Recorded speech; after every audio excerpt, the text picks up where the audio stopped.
माँ को अक्सर भगवान का रूप माना जाता है, माँ को पूजा जाता है, लेकिन डिवोरिंग मदर आर्किटाइप एक ऐसी माँ को दर्शाता है जो अपने बच्चे को इमोशनली और साइकोलॉजिकल रूप से खाती है। अब इसका मतलब क्या है? स्विस साइकियाट्रिस्ट कार्ल युंग ने इसके बारे में विस्तार से बात की है। युंग ने इसे एक यूनिवर्सल सिंबल के रूप में देखा। वो इन सिंबल्स को आर्किटाइप बोलते हैं। ये जो सिंबल्स है वो कहानियाँ, लिटरेचर और ड्रीम्स में हमें बार बार दिखाई देते हैं। मैं ऑलरेडी आर्किटाइप्स के कॉन्सेप्ट को प्रीवियस वीडियोस में एक्सप्लेन कर चुका हूँ।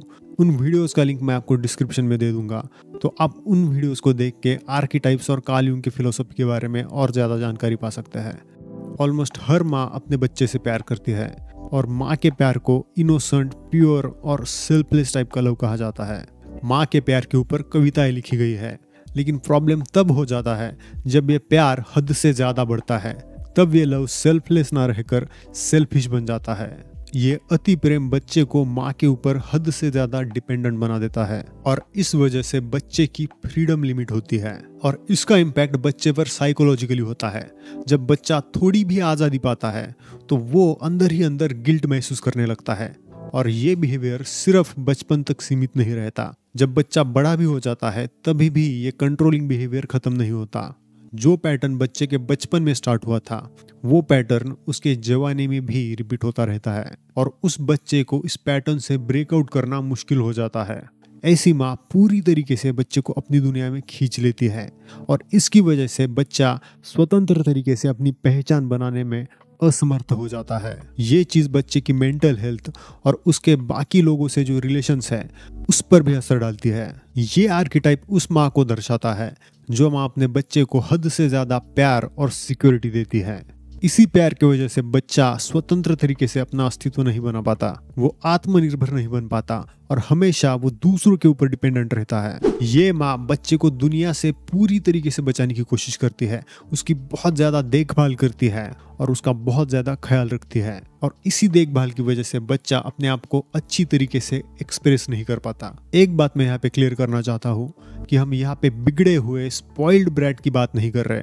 यहाँ पे बात बच्चे की नहीं बल्कि माँ की हो रही है। माँ के बिहेवियर से बच्चे के ऊपर जो असर पड़ता है उसके बारे में हम बात कर रहे हैं।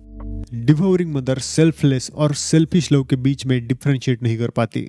उसको लगता है कि उसका प्यार सेल्फलेस है, लेकिन असल में वो प्यार सेल्फिश लव होता है। अब हम देखेंगे डिवोरिंग मदर के कुछ ट्रेट्स। इससे पहले कि हम आगे बढ़े, इस वीडियो को लाइक कर दीजिए, चैनल को सब्सक्राइब कर दीजिए। इस वीडियो में स्पेसिफिकली मुझे आपसे जानना है कि क्या आपके आसपास या फिर आपके रिश्तेदारों में, आपके फैमिली में ऐसी कोई डिवोरिंग मदर है? अगर है तो आपका एक्सपीरियंस कमेंट करके बताइए। डिवोरिंग मदर का पहला ट्रेट है ओवर प्रोटेक्टिवनेस। डिवोरिंग मदर अपने बच्चे की लाइफ की हर एक चीज कंट्रोल करना चाहती है, चाहे वो छोटी सी छोटी चीज हो या कोई बड़ा डिसीजन हो, और ये करके वो अपने बच्चे को हार्म से बचाना चाहती है, अपने बच्चे को सेफ और सिक्योर रखना चाहती है। लेकिन अनजाने में यही चीज बच्चे को सबसे ज्यादा हार्म कर रही होती है। जैसे जब एक कैटरपिलर बटरफ्लाई में तब्दील होता है, उसे अपने शेल से बाहर निकलने में परेशानी का सामना करना पड़ता है, लेकिन इसी मेहनत की वजह से उसके पंखों में जान आती है। अगर कोई इंसान उस कैटरपिलर को अपने शेल से बाहर निकलने के लिए मदद करता है तो ये बात उसके ऊपर निगेटिव इम्पैक्ट डालती है। ये चीज उसके नेचुरल डेवलपमेंट साइकिल को इंटरप्ट करती है, जिससे वो कमजोर हो जाता है और इसकी वजह से उसकी जान भी जा सकती है। कैटरपिलर को अपने शेल से बाहर निकलने के लिए आवश्यक मसल्स और एनर्जी का यूज करना होता है जो उसे मजबूत बनाता है, और अगर इस प्रोसेस में उसकी कोई मदद करता है तो वो चीज उसकी स्वाभाविक शक्ति और उसकी जीवित रहने की क्षमता पे असर कर सकता है। डिवोरिंग मदर अपने बच्चे को ज्यादा लोगों से सोशलाइज नहीं करने देती, इंटरेक्ट नहीं करने देती, और इस वजह से बच्चा एक प्रकार से आइसोलेट हो जाता है, वो अकेला पड़ जाता है। जो सोशल स्किल्स जो बच्चे में बचपन से ही डेवलप होनी चाहिए वो स्किल्स बच्चे में डेवलप नहीं होती और इसकी वजह से बच्चा डिपेंडेंट बन जाता है, क्योंकि वो बच्चा अपने खुद के दम पर रिलेशंस नहीं बना पाता। द नेक्स्ट ट्रेट है guilt and manipulation. Devouring mother guilt, shame और मैनिपुलेशन का यूज करती है ताकि बच्चा उस पे हमेशा डिपेंडेंट रहे। फॉर एग्जाम्पल, वो बोलेगी कि मैंने तुम्हारे लिए इतनी कुर्बानी दी है, मैंने ये किया है, वो किया है। एट फर्स्ट साइट ये सेल्फलेस एक्ट और सैक्रिफाइस लग सकता है, लेकिन ये सेल्फलेस नहीं बल्कि सेल्फिश एक्ट होता है। ये बोलकर डिवोरिंग मदर अपने बच्चे को गिल्ट देती है और उसकी खुद की इमोशनल नीड्स पूरी करने के लिए उस बच्चे का इस्तेमाल करती है। और बच्चा अगर अपनी माँ की इमोशनल नीड्स पूरी नहीं कर पाता तो उसके लिए वो खुद को जिम्मेदार ठहराता है, वो गिल्ट में डूब जाता है और ये चीज बच्चे पर नेगेटिव असर डालती है। डिवोरिंग मदर का नेक्स्ट ट्रेट है कि ये माँ अपने बच्चे की प्राइवेट और पर्सनल लाइफ में हद से ज्यादा इंटरफेयर करती है, चाहे वो करियर हो, रिलेशनशिप हो, फाइनेंस हो, फ्रेंडशिप हो। डिवोरिंग मदर को हर एक चीज के बारे में जानकारी चाहिए होती है। वो हर एक चीज में बच्चे को एडवाइस देती है ताकि वो चीजों को कंट्रोल कर सके। और इसीलिए जब बच्चा बड़ा भी हो जाता है तो कई बार उसके डिसीजंस उसकी माँ ले रही होती है। डिवोरिंग मदर का नेक्स्ट ट्रेट है कि ये अपने बच्चे की ग्रोथ में सबसे बड़ी बाधा होती है। डिवोरिंग मदर अपने बच्चे को इंडिपेंडेंट नहीं होने देती और इस वजह से बच्चा जब बड़ा भी हो जाता है तब भी वो कैपेबल नहीं बन पाता और इसकी वजह से वो दूसरों पे डिपेंडेंट रहता है। वो अपने लाइफ की जिम्मेदारी नहीं उठाता। मैच्योर होने का सबसे बड़ा साइन होता है कि तुम अपने एक्शंस की जिम्मेदारी ले सको और डिवोरिंग मदर की वजह से बच्चा वही चीज नहीं कर पाता और इसलिए बड़ा होके भी वो मैच्योर नहीं बन पाता। डिवोरिंग मदर की पूरी दुनिया अपने बच्चे के अराउंड रिवॉल्व करती है। उसकी लाइफ में करने के लिए दूसरा कुछ भी नहीं होता और इसलिए वो अपने बच्चे पर डिपेंडेंट होती है और अपने बच्चे को भी वो खुद के ऊपर डिपेंडेंट बना देती है। उसका बच्चा ही उसकी लाइफ को मीनिंग देता है और वो अपने बच्चे को खुद का एक एक्सटेंशन मानती है। वो खुद से अपने बच्चे को सेपरेट नहीं कर पाती। सिगमंड फ्रॉइड इसे एडिपस कॉम्प्लेक्स बोलते हैं। अगर पॉसिबल हो पाया तो सिगमंड फ्रॉइड और एडिपस कॉम्प्लेक्स के ऊपर मैं एक सेपरेट वीडियो बनाऊंगा जहाँ पे हम इस चीज़ के बारे में डिटेल में बात करेंगे। यहाँ पे शॉर्ट में अगर समझाना हो तो एडिपस कॉम्प्लेक्स मतलब बच्चे और माँ के बीच में हद से ज़्यादा प्रेम होना। इसके और भी कई एस्पेक्ट्स हैं जिनके बारे में हम किसी और वीडियो में बात करेंगे। अब हम देखेंगे कि इस चीज का चाइल्ड के ऊपर क्या असर पड़ता है। डिवोरिंग मदर की वजह से बच्चे का सेल्फ स्टीम डाउन होता है। बच्चा हर वक्त अपने माँ की इमोशनल नीड्स पूरी करने में लगा रहता है और जब वो बच्चा अपने माँ की इमोशनल नीड्स पूरी नहीं कर पाता तो वो खुद को कम मांगता है और वो खुद को एक फेलियर के नजर से देखता है, जबकि इसमें उस बच्चे की कोई भी गलती नहीं होती। Then next point, devouring mother की वजह से बच्चे की डेवलपमेंट डिले हो जाती है। हमारी डेवलपमेंट और मैच्योरिटी डिपेंड होती है हमारे प्री फ्रंटल कॉर्टेक्स पे। प्री फ्रंटल कॉर्टेक्स हमारे दिमाग का अगला वाला हिस्सा होता है जो मेजरली सोशल इंटरेक्शन से डेवलप होता है। जब कोई बच्चा दूसरे बच्चे के साथ सोशली इंटरेक्ट करता है तो वो खेलता है, फाइट करता है, रफ एंड टम्बल प्ले करता है, दूसरे बच्चे का इंसल्ट करता है और इसकी वजह से बच्चे को पता चलता है कि सोसाइटी में, सोशल इंटरेक्शंस में कौन सी चीज़ें एक्सेप्टेबल है और कौन सी एक्सेप्टेबल नहीं है। उसे ये पता चलता है कि सोशल सेटिंग्स में हमें कौन सी चीज़ें नहीं करनी चाहिए। लेकिन जब कोई बच्चा ठीक तरीके से सोशलाइज नहीं होता तब वो ये चीज़ें सीख नहीं पाता और इसकी वजह से उसकी डेवलपमेंट डिले हो जाती है। जब बच्चा छोटा होता है तब वो उसके डेवलपमेंटल ईयर्स होते हैं। तब अगर उस बच्चे को अच्छी तरीके से सोशलाइज नहीं किया तो जब बच्चा बड़ा भी हो जाता है उसे ये बात पता भी होती है कि सोसाइटी में बिहेव कैसा करना है, फिर भी वो चीज़ करने में उसको दिक्कत होती है, वो चीज़ करने के लिए उसको परेशानी होती है क्योंकि वो अपने डेवलपमेंटल ईयर्स पास कर चुका होता है। तुम इसको ऐसे समझो कि जब कोई कुम्हार एक मटका बनाता है तो जब मिट्टी गीली होती है तो इनिशियली वो कुम्हार उस मटके को कोई भी आकार दे सकता है, लेकिन जब वो मटका सूख जाता है तब उसमें हम चेंजेस नहीं कर सकते। वैसे ही बच्चे के डेवलपमेंटल ईयर्स में अगर उसे अच्छी तरीके से सोशलाइज नहीं करने दिया जाता तो ये चीज़ बच्चे की पूरी जिंदगी पे नेगेटिव असर डाल सकती है। जब कोई बच्चा स्कूल में बुली किया जाता है तब डिवोरिंग मदर उसे ये नहीं सिखाती कि उन बच्चों से कैसे फाइट बैक करना है, तुम्हें खुद के लिए कैसे स्टैंड लेना है। ये चीज़ डिवोरिंग मदर्स नहीं सिखाती। वो बच्चे को ये नहीं बताती कि तुम्हें अपने फियर्स को फेस कैसे करना है।